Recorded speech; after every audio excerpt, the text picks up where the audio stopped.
Assalamualaikum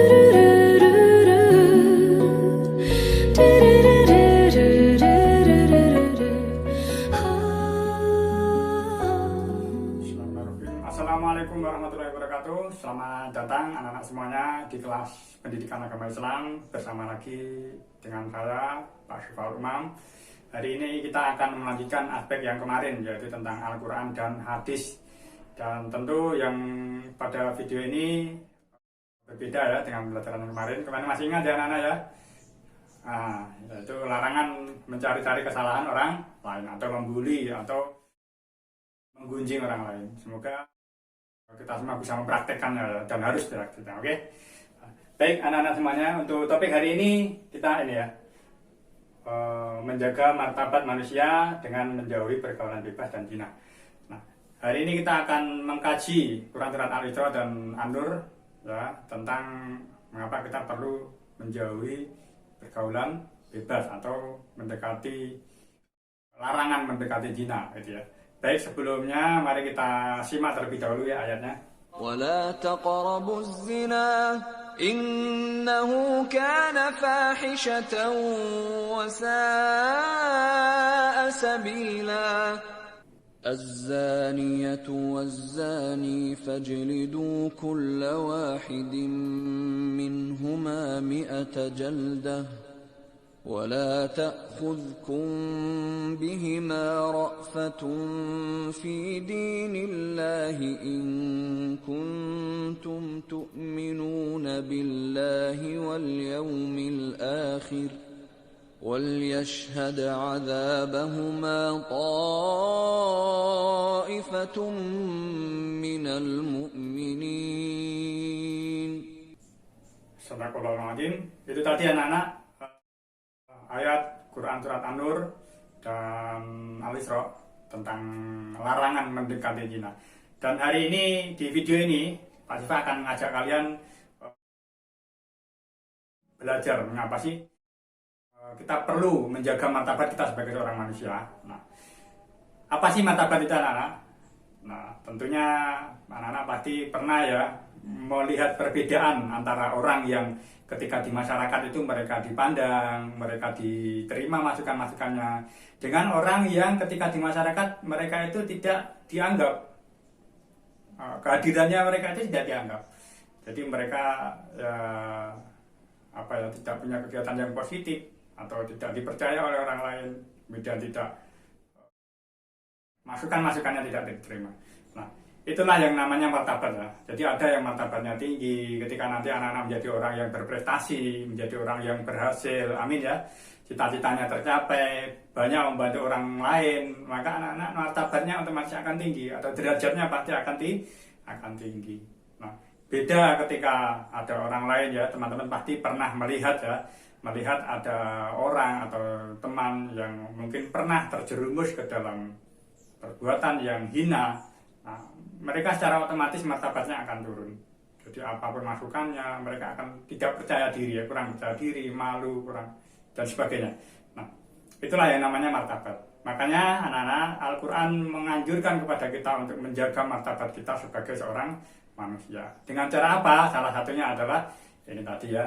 Salah satunya menjaga atau melindungi diri kita dari pergaulan bebas dan zina. Dan ayat kedua ayat itu tadi yang anak-anak, yang pertama surat Al-Isra itu menjelaskan tentang larangan untuk mendekati zina. Jadi, larangan untuk mendekati zina. Jadi mendekati itu saja tidak boleh ya. Apalagi sudah terjerumus pada perzinahan. Naudzubillah min dzalik. Nah, contohnya mendekati itu apa anak-anak yang dilarang oleh dalam Al-Quran? Ya, sesuatu yang bisa membuat kita terjerumus dalam perzinahan. Ya, banyak sekali ya. Nanti bisa dicari sendiri. Contoh semisal seperti ini ya, berpegangan tangan yang bukan mahramnya, ya, banyak sekali ya, atau mungkin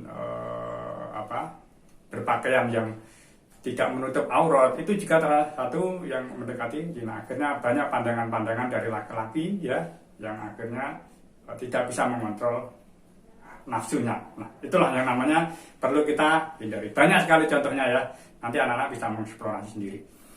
Dan yang kedua, Quran Surat An-Nur ya, Pas hanya menyimpulkan saja, nanti artinya bisa dilihat di bukunya. Di surat An-Nur di situ menjelaskan tentang deranya atau hukumannya ya, hukuman bagi orang yang pezina. Jadi orang yang berzina itu hukumannya apa? Nah, berzina itu apa sih anak-anak ya? Seperti ini ya. Jadi hubungan antara dua orang yang lawan jenis atau yang sesama jenis ya. Ini saya sampaikan biar anak-anak tahu. Tanpa ikatan pernikahan yang sah. Nah, itu namanya berzina. Nah, jadi berhubungan selayaknya suami istri tanpa ikatan yang sah, itu namanya berzina. Dan zina itu ada dua ya, anak-anak, dan perlu kita ketahui ya. Zina ada namanya zina ghairu muhsan ya, dan juga zina muhsan. Nah, ghairu muhsan itu apa? Ghairu muhsan itu berzina atau laki-laki dan perempuan yang mereka melakukan hubungan ya selayaknya suami istri, namun di luar pernikahan. Artinya mereka masih belum menikah ya, masih perawan dan perjaka. Nah, itu yang namanya zina ghairu muhsan.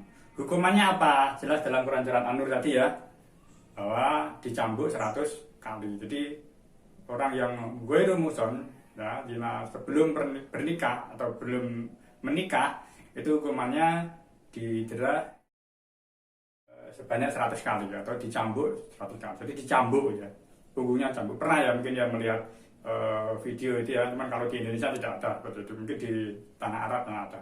Nah, jadi dicambuk. Nah, kemudian ada yang kedua, zina muhsan ya.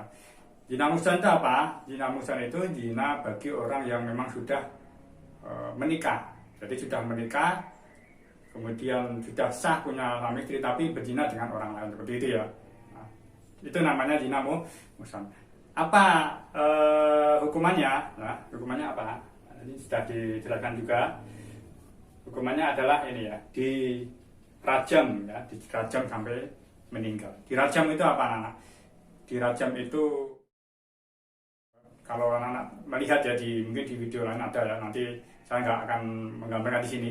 Jadi dirajam itu ada orang ya, orang yang melakukan atau orang tersangkanya itu dia dimasukkan ke dalam tanah setinggi leher itu, jadi hanya kepalanya saja yang tampak, kemudian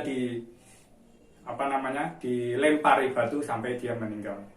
Naudzubillah min dzalik. Itu petunjuk dari Al-Quran dan hadis juga memang seperti itu. Jadi karena apa, anak-anak? Itulah Islam tidak meremehkan ya tentang bahayanya orang yang berzina, sehingga sampai hukumannya sampai seperti itu. Jadi dilempari batu kepalanya gitu sampai meninggal. Nah, itulah yang namanya zina muhsan. Jadi ada dua, zina ghairu muhsan dan zina muhsan. Nah, itu anak-anak yang perlu kita pahami terkait zina. Nah, sekarang bagaimana cara kita menghindari atau melindungi diri kita dari mendekati zina itu bagaimana? Jadi ada beberapa ya, nanti kalian bisa mencari lebih banyak. Ini yang pertama, kita bisa ya berkumpul dengan orang-orang yang positif ya, orang-orang yang soleh, itu terutama. Kemudian memperbanyak ibadah sholat, terutama ya, sholatnya jangan dilupakan. Hormat kepada orang tua, guru, jangan dilupakan ya. Jadi beribadah, memperbanyak ibadah. Kemudian ini yang ketiga, menutup aurat. Nah, itu ya. Jadi yang laki-laki, yang perempuan terutama ya, auratnya ditutup, ya, dijaga. Kemudian salah satu contoh lagi bagaimana agar kita bisa terhindar dari perzinahan adalah dengan cara memperbanyak kegiatan-kegiatan positif. Nah, ya, jadi apa kegiatan positifnya? Semisal bersilaturahim dengan para ulama, ya, belajar atau membantu orang tua. Jadi berbanyak kegiatan positif. Hindari nganggur itu ya. Nganggur itu tidak ada aktivitas sama sekali ya di waktu luang. Nah, itu sangat rawan ketika nanti bisa dimasuki pikiran-pikiran negatif. Jadi itu anak-anak, mengapa kita perlu menghindari zina, dan banyak sekali akibatnya. Kemudian nanti penyebabnya apa, penyakit dan sebagainya, itu banyak sekali yang bisa akibat dari, jadi orang-orang, intinya begini anak ya, orang yang berbuat zina, orang yang mendekati zina, itu mereka tidak hanya dihukum di dunia saja, bahkan di akhirat. Artinya tidak di akhirat saja, tapi juga di dunia. Jadi kalau ada orang yang mengatakan, misal begini, tidak ketahuan misalnya, tidak ketahuan. Nah, mungkin mereka tidak dihukum di bumi, ya di dunia mungkin mereka tidak dihukum cambuk lah, atau di penjara, atau di apa. Nah, tapi mereka akan dipertanggungjawabkan ketika di akhirat nanti. Kemudian ada juga, walaupun seperti itu, tapi tetap ada imbasnya. Ya mungkin kena penyakit, ya penyakitnya banyak sekali yang macamnya ya. Nanti anak-anak bisa mencari sendiri, dan seperti itulah yang akibat-akibat dari perzinaan. Dan makanya sebelum kita terjerumus pada hal semacam itu, kita oleh guru-guru kita dianjurkan untuk melindungi diri kita, martabat kita sebagai manusia, dengan menghindari pergaulan bebas. Dengan cara apa? Dengan cara yang tadi ya, yaitu memperbanyak silaturahim dengan orang-orang yang saleh, kemudian menjaga aurat, itu ya, kemudian memperbanyak aktivitas yang positif. Baik, itu anak-anak pengantar ya dari bab kita hari ini. Nanti Pak Sifat akan menambahkan link di bawah tentang akibat, kemudian penyebabnya, dosanya seperti apa, hukumnya bagaimana. Nanti akan Pak Sifat sharekan linknya di bawah. Nanti anak-anak bisa mengeksplorasi ke sana. Dan insya Allah itu adalah penjelasan dari ulama-ulama, guru-guru kita yang alim ya. Baik, itu mari kita akhiri. Semoga video ini bisa bermanfaat. Maka akhirnya baca hamdalah bersama-sama. Alhamdulillah. Terima kasih dari saya. Apabila ada kurang-kurangnya, mohon maaf. Wassalamualaikum warahmatullahi wabarakatuh. Harta yang paling berharga adalah keluarga. Istana yang paling indah adalah